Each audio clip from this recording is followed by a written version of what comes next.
Harihi Om Sadashivasamarambham Shankaracharya Madhyamam Asmadacharya Paryantam Vande Guru Paramparam Mukam Karoti Vachalam Pangum Langayate Girim Yadkrupatamaham Vande Paramananda Madhavam. Om Sishyatma Samarpan Karpanya Dosho Upahata Swabhavaha Pritchami Tvam Dharma Sammuda Chetaha Yashreyasyan Nishchitam Bruhitan Me Shishyasteham Shadhimam Tvam Prapannam. Om Namaskar and welcome to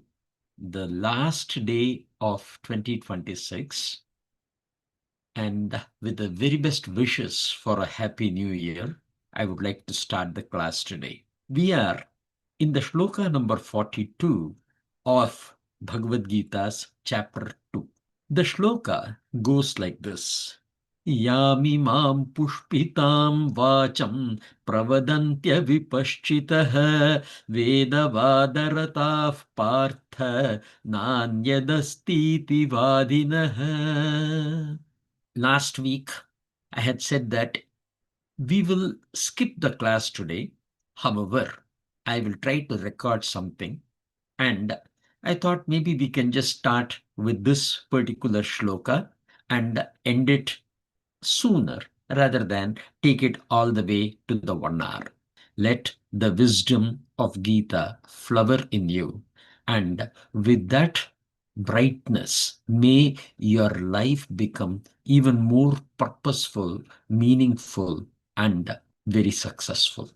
So, all the best to you for 2026, and I look forward to hearing from you more in the next year as well.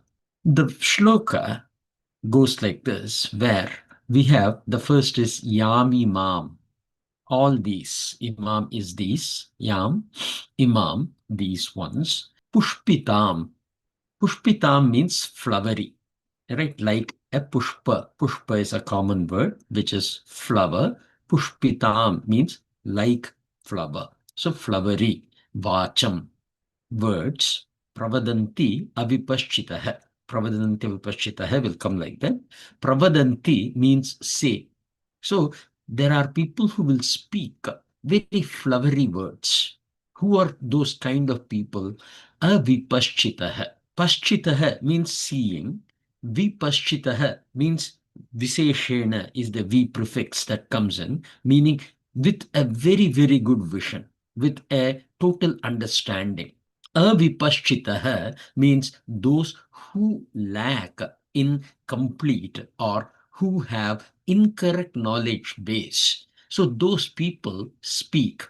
What do they speak? The flowery words. Veda Vada Rathaha. Right? With presumed and speculative interpretation of Veda. So here, Bhagavan is not talking about those who are having no Shraddha in Veda.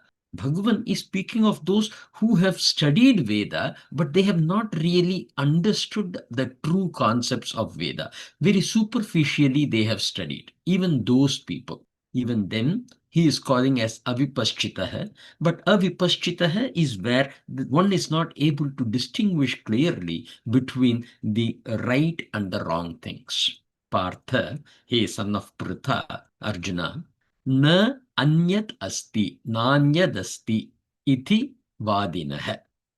Right? Na is not, anyat, anything else, asti, exists, there is, iti, in this manner, vadinah, those who advocate, those who speak about. They advocate in a manner that there is never anything else other than what they have understood to be the concept. And what they have understood is wrong or is incomplete in nature. Whether it is incorrect, correct, let us not go into that. Rather, it is incomplete. When they are very superficial in nature, they would insist that this is what it is, right? It can be varying things. That definitive expression should come when it is a complete knowledge, not without that. That is one of the key message that we have in this shloka. Let us go into the analysis. From this shloka, the 42nd shloka to 44th shloka, there are reflections of our mind which is not fixed in Karma Yoga. How they speak or how they express is what Bhagavan is going to say. It is a caution for us that, hey, when you develop an understanding towards the Bhagavad Gita, ensure that you have a clear and proper guidance and enable your own understanding, not what someone else has told you. We have already discussed about avyavasāyī. Why does one's mind wander? Not determined towards their objective, chapala buddhi. Our objective is Kṣetra Paripālanam and Dharma Rakṣaṇam. We put this as our fundamental in all our teaching. There are 5 aspects that Bhagavan speaks about between this shloka and the 44th shloka. He says, Veda Vada Rataha. Basically, the touch is on the Karma Kanda. Na anyad asti iti vadinah. There are 2 aspects. Na anyad asti, there is nothing else. Iti vadinah, argue. Right? They not only believe, but they also try to enforce their thought and understanding into others. Kamatmanah, Swargaparaha, etc. It will come in the next shloka. Kamatmanah is the base nature is desire. When we talk from a Vedic point of view, those whose desire has been induced by the words in Veda. It is amazing where the Veda will create desires which you don't even know about, right? Be it for Shatru Nashan, right? Or for getting more wealth. It will give you, through the phalam, it will introduce you to so many things. And they fall a prey for it. And they will insist that it is the only thing that this Veda is for. And their objective is Swarga, Swargaparaha. Their ultimate abode is Swargam, not Moksham. In the previous shloka, as per Shankaracharya, we saw that the seed to singular and focused mind is Pramana Janita Viveka Buddhi. What it means, a truth can have only one form. When there is no dosha in the Pramatha, in the Praman and the Prameyam, there can only be one truth. The one that we say often is, we see something on the street. Person A says it is a snake. Person B says it is a rope. Person C says it is, or it has just leaked from a water bottle or something like that. It is just forming a line like that. No, there are various versions. The problem is, it could be the issue with our eyes. The sunlight or the light was not enough. It was just, getting dark at that time. And at that time I'm seeing it and my sight is not good. Or my eyesight itself is not good. So it could be a pramanam in the pramatha or in the prameyam. There can be a dosham. We have spoken about an example for each of them. When this dosham is not there, the truth can only be one. We all the 3 go near the object to see what it is. And we find it is a crack on the road. When there is a crack on the road, now nobody is going to argue one or the other. The truth has been revealed and that is only one. Which means the truth can have only one form. Only the falsehood can have multiple forms. Now, the context here is, there will always be people who lack knowledge and even unaware that they lack knowledge. For a person who had said it is a rope, it actually was a rope. They really saw it as a rope. Till the time they course corrected themselves, it was a rope. They were not telling a lie. They were telling their knowledge, their truth. Right? When your knowledge is not pramana janita viveka buddhihi, then what you see may be incorrect, and that what you see will be the truth for you. When you're driven by the words of those kind of people whose mind will be unsteady, lack of determination, a scattered goal, unstable direction, this is the way that they will be emphasizing the truth on you. Now, in these shlokas, Bhagavan is going to emphasize this fact. Do not take the person, as we often say, subjective approach. Right? When you are looking at something being told by somebody, do not take the approach that, hey, Naresh has said it, so it must be correct. Right? At least he goes very, very thorough in his analysis and brings forth the truth, so it has to be correct. No, that would be a wrong way. In our tradition, we say that when I'm communicating, I can make mistakes too. Or maybe as I have studied something and there are some which I have not studied, but I have assumed, and then also I can make a mistake. So what we say is don't take a subjective approach. Take an objective approach. Take your way of looking at it, analyze it, and determine the truth. The emphasis is the wrong praman, the means of knowledge. If it becomes a factor of influence, then what is conveyed could be wrong. Other pramans are of lesser significance. The praman called ears is of the greatest significance. Here, Bhagavan has used this approach. Pravadantya.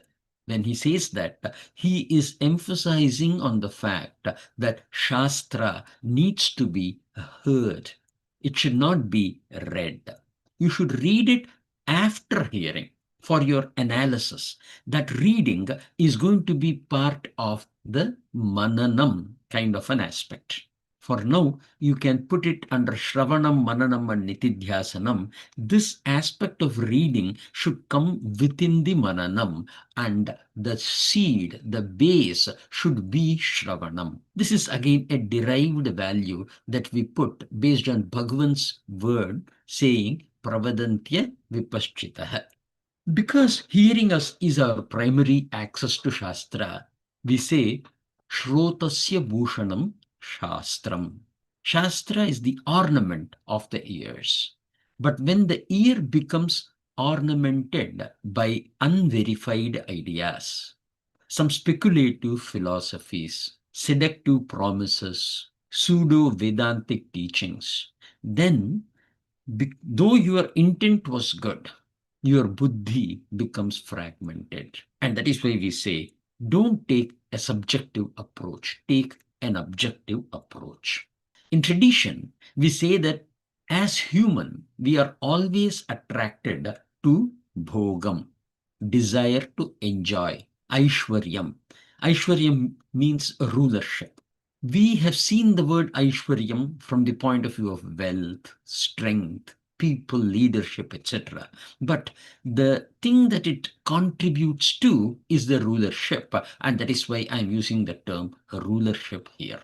This is seen as the reason why we let the influencers to influence your thought, driving in the wrong direction, leading to one's mind suffering the continuous cycle of samsara, and we lose focus and determination. It is not your fault that you have been taken into that path. It is not your fault at all. But the fault is you have based yourself on the knowledge that you have gained from somebody rather than about something. And when it is about something, you have the responsibility to also analyze, take the basis, and drive your understanding. In this shloka, we see avipaschitaha pravadanti.